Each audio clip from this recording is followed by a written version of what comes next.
저는 매일 같은 시간에 출근하는 직장인입니다. 그런데 몇 달 전부터 신기한 일이 있었죠. 매일 아침 8시면 어김없이 나타나는 한 노인분이 계셨거든요. 처음 봤을 때는 그냥 지나쳤습니다. 하지만 며칠 연속 같은 자리에서 똑같은 시간에 보니까 눈에 들어오더군요. 할아버지는 낡은 손수레를 끌고 다니셨어요. 그 손수레에는 항상 폐지가 가득 쌓여 있었죠. 저분 참 부지런하시네. 처음엔 그런 생각이었습니다. 아침 일찍부터 폐지를 주우시는 모습이 안쓰러우면서도 한편으론 존경스러웠거든요. 하지만 며칠 더 지켜보니까 뭔가 이상했습니다. 할아버지는 폐지를 줍는 속도가 남달랐어요. 다른 어르신들이 하나하나 신중하게 고르는 것과 달리 마치 익숙한 일상처럼 척척 처리하셨죠. 무거운 박스도 혼자서 거뜬히 들어 올리시는 모습에 깜짝 놀랐습니다. 어머, 저 할아버지 또 오셨네요. 주변 상점 사장님들도 할아버지를 알고 계셨어요. 저는 궁금해서 슈퍼 사장님에게 물어봤죠. 저분 자주 보이시던데. 혹시 아시는 분이세요? 아니요. 잘은 모르겠어요. 그런데 몇 년째 저렇게 다니시더라고요. 참 안타깝죠. 저 나이에 폐지를 주우러 다니시니까 사장님 말에 고개가 끄덕여졌습니다. 정말 마음이 짠했거든요. 그날부터 저는 할아버지를 유심히 관찰하게 됐어요. 매일 같은 경로로 다니시는 것 같았는데 신기하게도 정해진 시간표가 있는 듯했죠. 오전 8시에 우리 동네에 오시고 9시쯤엔 옆 동네로 넘어가시고요. 어느 날은 비가 내렸는데도 나오셨어요. 우산도 없이 비를 맞으며 폐지를 줍는 모습에 가슴이 먹먹해졌습니다. 저도 모르게 편의점에서 우산을 하나 사서 전해드리고 싶었지만 왠지 용기가 나지 않더군요. 괜히 기분 상하시면 어떡하지? 그런 걱정 때문이었죠. 하지만 지켜보는 제 마음은 점점 더 무거워졌습니다. 주민들도 할아버지를 안타깝게 보는 시선이 많았어요. 지나가면서 혀를 차는 분들도 계셨고 때론 동정의 눈빛으로 바라보는 분들도 있었죠. 저 분 보면 마음이 짠해요. 저 나이에 저러고 계시니까. 정말 그러게요. 자식들은 뭐 하는지 모르겠어요. 그런 이야기들을 들을 때마다 저도 복잡한 기분이었습니다. 할아버지는 매일 묵묵히 자신의 일을 하고 계셨지만 주변 사람들의 시선은 그리 따뜻하지만은 않았거든요. 그래도 할아버지는 개의치 않으시는 것 같았어요. 누가 뭐라고 하든 자신만의 속도로, 자신만의 방식으로 일을 하고 계셨죠. 그 모습이 어떻게 보면 당당해 보이기도 했습니다. 시간이 지날수록 저는 할아버지에게 더 관심이 생겼어요. 도대체 어떤 분일까, 어떤 사연이 있을까 하는 궁금증 말이죠. 그때는 몰랐습니다. 앞으로 제가 알게 될 이야기가 얼마나 놀라운 것인지를요. 며칠 더 지나서 할아버지를 자세히 보게 됐는데 뭔가 이상한 점을 발견했습니다. 처음엔 그냥 폐지 줍는 어른신이라고 생각했는데 자세히 보니까 뭔가 달랐어요. 우선 옷차림이 생각보다 깔끔했습니다. 허름하긴 했지만 구겨지거나 더럽지 않았어요. 셔츠는 항상 단정하게 입으셨고 바지도 깨끗하게 다려진 상태였죠. 신발도 낡았지만 반질반질 닦여 있었습니다. 저분 옷 관리 정말 잘하시네. 그것만이 아니었어요. 할아버지는 지나가는 사람들에게 항상 정중하게 인사하셨거든요. 허리를 굽혀 깍듯하게 고개 숙이는 모습이 예사롭지 않았죠. 안녕하십니까. 목소리도 또렷하고 품격이 있었습니다. 흔히 생각하는 폐지 줍는 분들의 모습과는 확실히 달랐어요. 뭔가 교양 있는 분 같은 느낌이었죠. 어느 날 할아버지가 폐지를 정리하는 모습을 봤는데 깜짝 놀랐습니다. 그냥 대충 싸는 게 아니라 종류별로 분류해서 깔끔하게 정리하시더군요. 마치 전문가처럼 체계적으로 작업하는 모습이었어요. 저렇게 하는 거구나. 저도 모르게 감탄이 나왔죠. 그리고 할아버지가 손수레를 끄는 자세도 남달랐습니다. 허리를 꼿꼿이 세우고 당당하게 걸어가시는 모습에서 뭔가 기품 같은 게 느껴졌거든요. 주변 사람들도 조금씩 눈치채기 시작했어요. 카페 사장님이 저에게 말씀하시더군요. 저 할아버지 좀 특이하시지 않아요? 다른 분들과는 뭔가 달라 보여요. 어떤 면에서요? 말씀하시는 것도 그렇고 행동하시는 것도 그렇고요. 뭔가 범상치 않은 분 같아요. 정말 그랬습니다. 할아버지는 다른 폐지 줍는 분들과는 확실히 달랐어요. 움직임 하나하나에 여유가 있었고 표정도 평온했죠.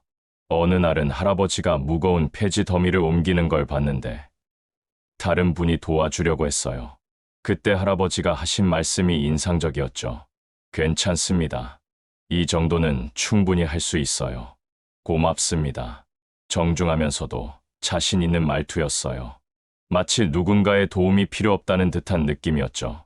그리고 실제로도 혼자서 척척 해결하시더군요. 그날부터 저는 확신했습니다. 저 분은 그냥 평범한 분이 아니라는 것을요. 뭔가 특별한 사연이 있을 거라는 생각이 들었어요. 할아버지의 하루 일과도 규칙적이었습니다. 항상 같은 시간에 나타나서 같은 경로로 다니시고 같은 시간에 마무리하셨죠. 마치 회사 다니는 직장인처럼 체계적이었어요. 저분 정말 신기하네요. 주변 분들도 점점 할아버지에게 관심을 갖기 시작했습니다.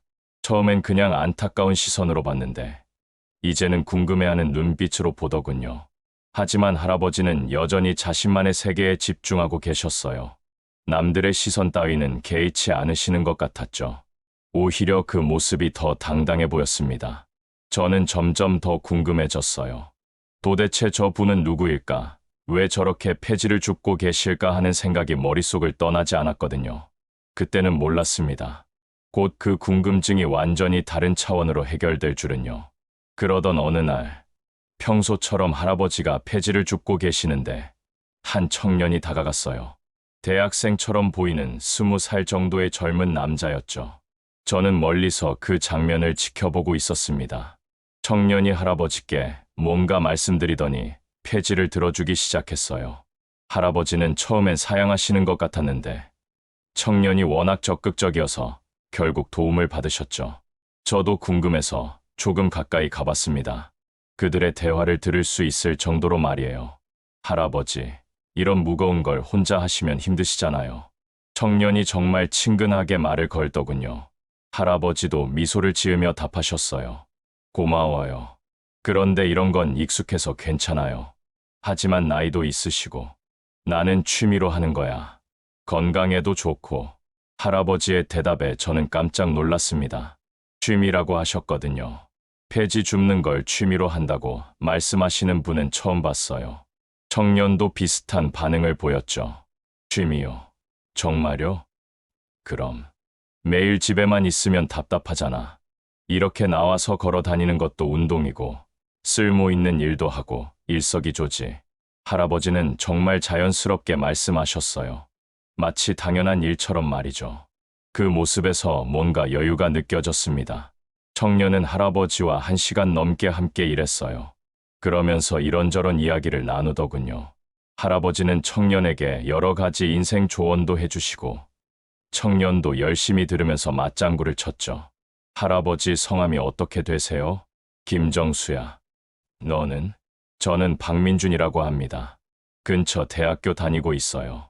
그렇게 서로 이름을 알게 됐죠. 저는 조금 떨어진 곳에서 그 모습을 보면서 마음이 따뜻해졌어요. 요즘 같은 세상에 저런 청년이 있다는 게 고맙더군요. 며칠 후 민준 씨를 우연히 만날 기회가 있었습니다. 카페에서 공부하고 있는 모습을 봤거든요. 저도 용기를 내서 말을 걸어봤죠.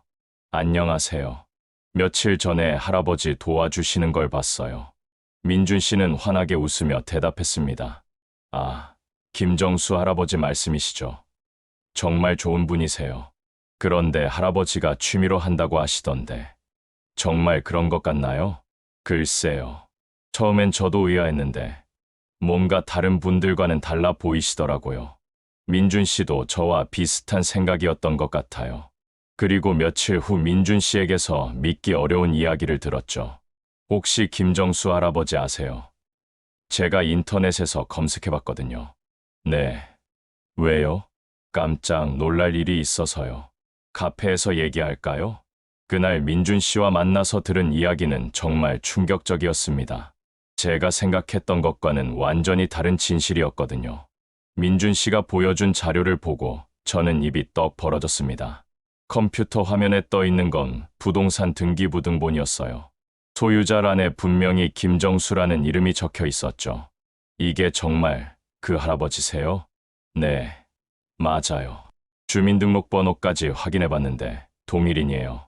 믿기지 않았습니다. 매일 폐지를 주우시던 그 할아버지가 건물 소유자라니요. 그것도 한 채가 아니라 여러 채 말이에요. 민준 씨는 더 많은 자료를 보여줬습니다. 여기 봐요. 이 건물도 김정수 할아버지 소유고, 이것도. 화면을 넘길 때마다 김정수라는 이름이 계속 나왔어요. 아파트, 상가, 오피스텔까지 정말 다양한 부동산이 할아버지 명의로 되어 있었죠. 총 몇 채나 되는 거예요? 제가 확인한 것만 해도 20채가 넘어요. 아마 더 있을 수도 있고요. 저는 정말 놀랐습니다. 20채라니 상상도 할 수 없는 규모였거든요. 서울에서 건물 20채면 얼마나 큰 자산인지 짐작도 안 됐어요. 그런데 어떻게 이걸 알아내신 거예요? 처음엔 단순한 호기심이었어요. 할아버지가 워낙 특별해 보이셔서 한번 검색해 본 건데 이런 결과가 나올 줄은 몰랐죠. 민준 씨도 충격을 받은 것 같았어요. 그럴 만했죠. 폐지를 줍는 할아버지가 알고 보니 거대한 부동산 자산가였다니 말이에요. 더 놀라운 건 과거 기사들이었습니다. 민준 씨가 찾아낸 자료를 보니까 김정수 할아버지는 꽤 오래전부터 부동산 투자를 해오신 분이었어요. 이 기사 좀 봐요. 10년 전 지역신문에 난 건데 할아버지가 낙후된 지역에 건물을 지어서 지역 발전에 기여했다는 내용이에요. 정말 그랬습니다. 기사에는 김정수 씨가 재개발이 어려운 지역에 투자해서 상권 활성화에 도움을 줬다는 내용이 나와 있었어요. 사진까지 있었는데 젊었을 때의 할아버지 모습이었죠. 이분이 정말 그 할아버지가 맞나요? 네, 확실해요. 얼굴도 그렇고 이름도 같고요. 저는 머리가 복잡해졌습니다. 도대체 왜 이런 분이 매일 폐지를 줍고 다니실까 하는 궁금증이 더 커졌거든요. 민준 씨가 더 많은 정보를 알아냈습니다. 할아버지 지인분께 연락해서 물어봤어요. 정말 유명한 분이시더라고요. 어떤 면에서요? 예전부터 땅을 사서 건물을 올리는 일을 하셨대요. 그런데 단순히 돈만 벌려는 게 아니라 지역 발전을 위해서 투자하셨다고 하더군요. 그 지인분의 증언은 정말 놀라웠습니다. 할아버지는 그냥 부동산 투자자가 아니라 지역 사회에 기여하는 사업가였던 거예요. 저분 정말 대단한 분이에요. 어려운 지역에 투자해서 일자리도 만들고 상권도 살리고 그런 일을 하셨거든요. 저는 점점 더 혼란스러워졌습니다. 그런 분이 왜 매일 폐지를 줍고 계실까요? 정말 이해할 수 없었어요. 그때까지도 저는 진짜 이유를 몰랐습니다. 할아버지가 왜 그런 선택을 하셨는지 말이에요. 하지만 곧 그 이유를 알게 될 거였죠. 며칠 후 민준 씨가 직접 할아버지께 여쭤보겠다고 하더군요. 저도 함께 가고 싶었지만 민준 씨 혼자 가시는 게 좋을 것 같았어요. 할아버지와는 이미 친분이 있으셨으니까요. 다음 날 민준 씨에게서 연락이 왔습니다. 할아버지와 긴 대화를 나눴어요. 정말 놀라운 이야기를 들었습니다. 카페에서 만나 들은 이야기는 제 마음을 뭉클하게 했습니다. 할아버지는 민준 씨에게 자신의 과거를 털어놓으셨다고 해요. 젊었을 때 정말 힘들게 살았어요. 하루 한 끼도 못 먹는 날이 많았죠. 할아버지가 말씀하신 과거는 상상했던 것보다 훨씬 어려웠습니다. 전쟁 후 폐허가 된 나라에서 맨손으로 일어서야 했던 세대셨거든요. 그때는 정말 폐지라도 주어야 먹고 살 수 있었어요. 창피하다는 생각 따위는 할 수 없었죠.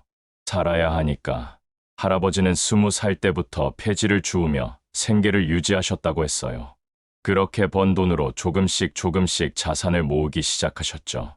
처음엔 작은 땅 한 평을 샀어요. 몇 년 동안 모은 돈으로요.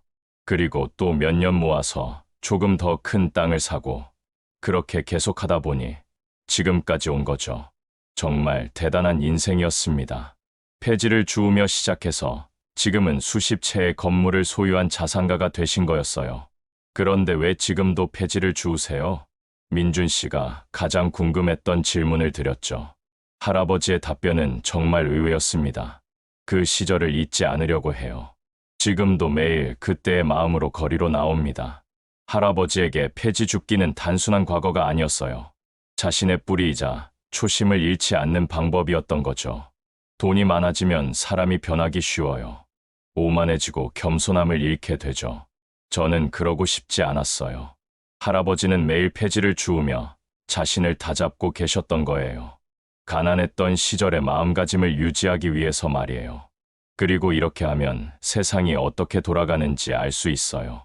길거리에서 만나는 사람들의 진짜 모습을 볼 수 있죠.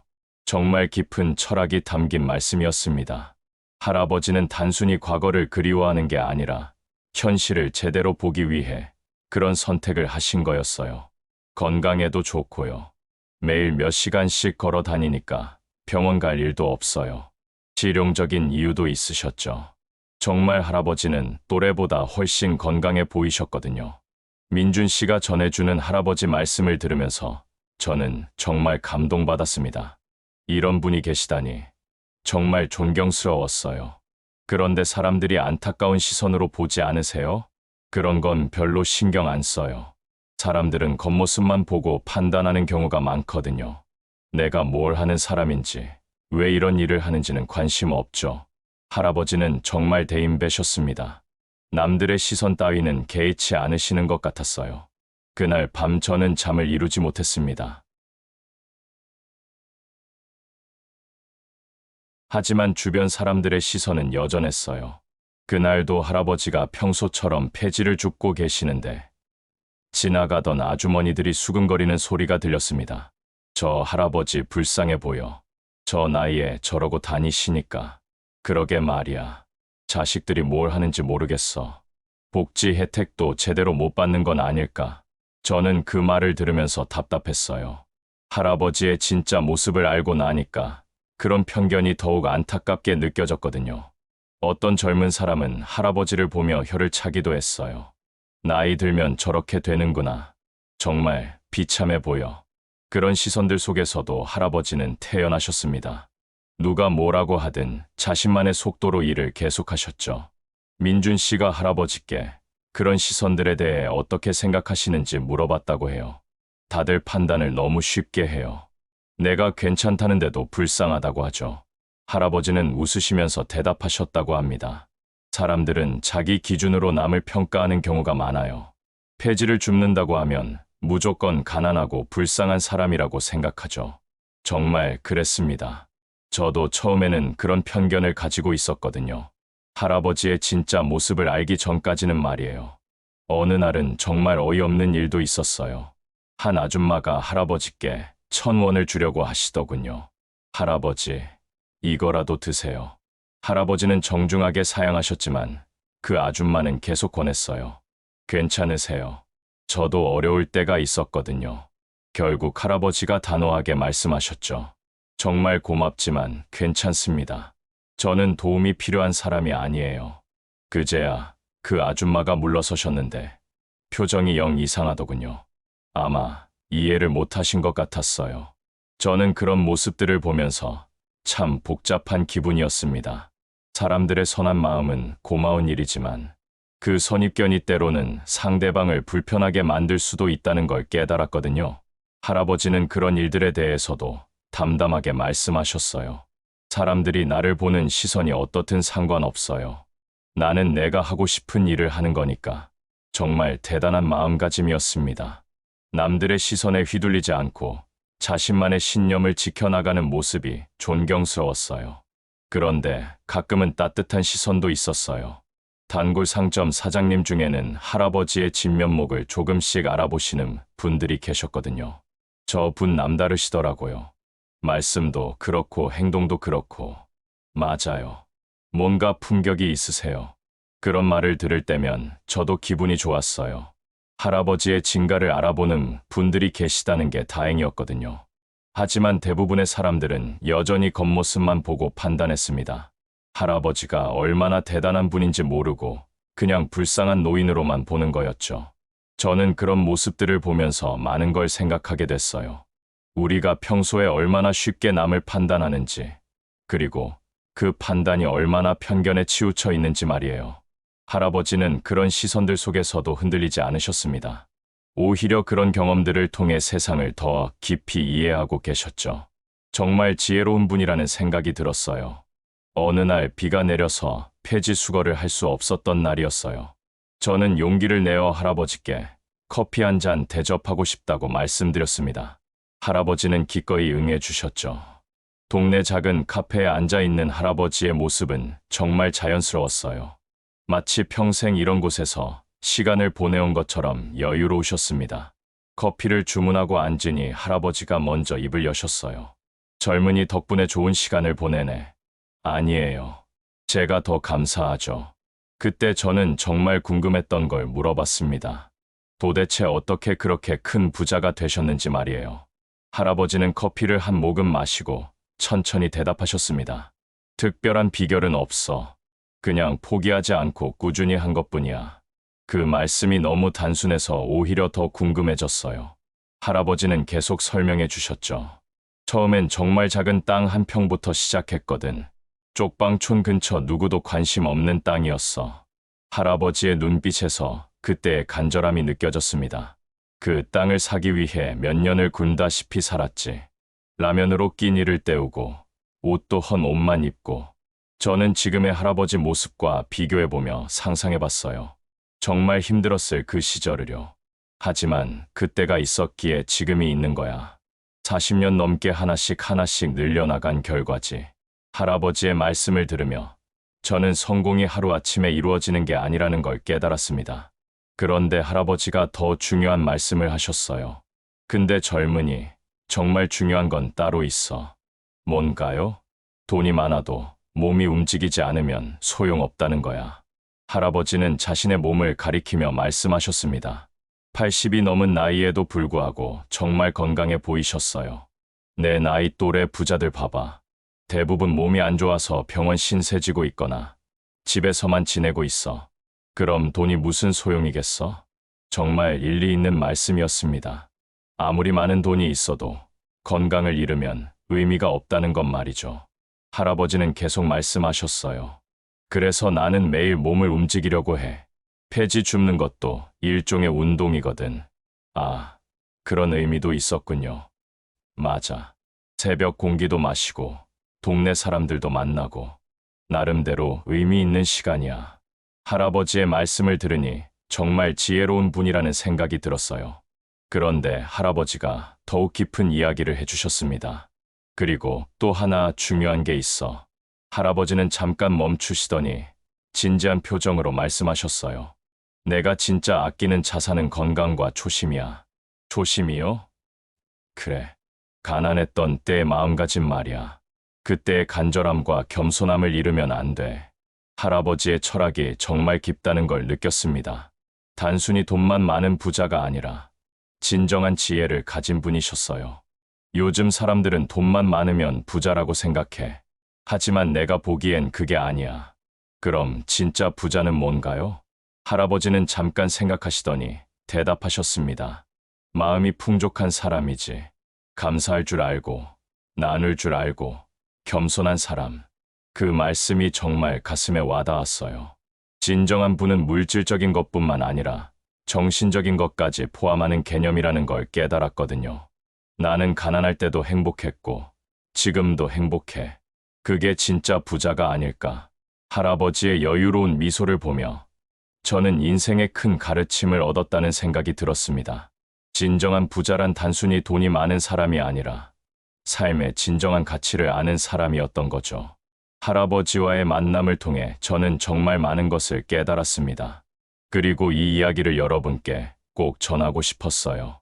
우리가 얼마나 많은 것들을 놓치고 살아가는지 말입니다. 처음 할아버지를 봤을 때 저는 어떻게 생각했나요? 안쓰럽고 불쌍한 노인이라고 여겼죠. 주변 사람들도 마찬가지였습니다. 모두 겉모습만 보고 판단했어요. 하지만 진실은 정반대였습니다. 할아버지는 우리 모두가 부러워할 만한 성공한 부자셨어요. 그것도 엄청난 부자였죠. 건물 20채를 가진 임대업자였던 겁니다. 이 경험을 통해 저는 깨달았어요. 우리는 얼마나 쉽게 판단하고 얼마나 성급하게 결론을 내리는지 말입니다. 겉으로 보이는 모습이 전부라고 생각하고 살아가죠. 겉모습으로 판단하지 마세요. 이게 제가 여러분께 가장 전하고 싶은 메시지입니다. 옷차림이 소박하다고, 하는 일이 평범해 보인다고 해서 그 사람의 전부를 알 수 있는 게 아니에요. 할아버지처럼 말입니다. 폐지를 줍는 모습만 보고는 절대 알 수 없었던 놀라운 이야기가 숨어 있었거든요. 성공한 사업가이면서도 겸손함을 잃지 않는 분이셨어요. 그런데 더 중요한 건 할아버지가 보여주신 진정한 부자의 모습이었습니다. 돈이 많다고 해서 자만하지 않으셨어요. 오히려 과거에 힘들었던 시절을 잊지 않으려고 노력하셨죠. 진짜 부는 마음가짐에 있습니다. 할아버지가 해주신 말씀이에요. 아무리 많은 돈을 가져도 마음이 가난하면 진정한 부자가 아니라는 뜻이죠. 반대로 물질적으로 부족해도 마음이 풍요로우면 그게 진짜 부자라는 거예요. 저는 이 이야기를 들으며 제 자신을 돌아보게 되었습니다. 저 역시 얼마나 많은 사람들을 겉모습으로만 판단했는지 말이에요. 부끄러운 일이었습니다. 길에서 만나는 청소하시는 분들, 택배 배달하시는 분들, 편의점에서 일하시는 분들, 저는 이분들을 어떤 시선으로 바라봤을까요? 정말 솔직히 말하면 그냥 평범한 사람들이라고 생각했어요. 하지만 이제는 다릅니다. 그분들에게도 분명히 각자만의 이야기가 있을 거예요. 할아버지처럼 놀라운 과거나 철학을 가지고 계실 수도 있죠. 가장 평범해 보이는 사람이 가장 특별한 이야기를 품고 있을지도 모릅니다. 정말 그래요. 우리 주변에는 할아버지 같은 분들이 많이 계실 겁니다. 겉으로는 평범해 보이지만 실제로는 대단한 인생을 살아오신 분들 말이에요. 그런데 우리는 그런 분들의 진짜 모습을 보려고 노력하지 않아요. 시간도 없고 관심도 없죠. 그냥 첫인상으로 판단하고 넘어가 버립니다. 이제라도 바뀌어야 한다고 생각해요. 사람을 대할 때 좀 더 열린 마음으로 접근해야겠다는 생각이 들었거든요. 겉모습에 속지 말고 그 사람의 진짜 모습을 보려고 노력해야죠. 할아버지가 보여주신 또 다른 교훈은 겸손함의 중요성이었어요. 성공했다고 해서 교만해지지 않으시고 오히려 더욱 겸손한 모습을 보이셨거든요. 그게 진정한 성공한 사람의 모습이 아닐까 싶어요. 초심을 잃지 마세요. 할아버지가 강조하신 말씀입니다. 아무리 성공해도 아무리 많은 것을 가져도 처음 마음을 잊으면 안 된다는 뜻이에요. 그래야 진정한 행복을 느낄 수 있다는 거죠. 저도 앞으로 이런 마음가짐으로 살아가려고 합니다. 사람을 함부로 판단하지 않고 항상 배우는 자세로 살아가고 싶어요. 할아버지처럼 말이죠. 여러분도 오늘부터 주변 사람들을 다른 시각으로 바라보시면 어떨까요? 그 평범해 보이는 사람에게도 놀라운 이야기가 숨어 있을지 모르거든요. 할아버지처럼 말입니다.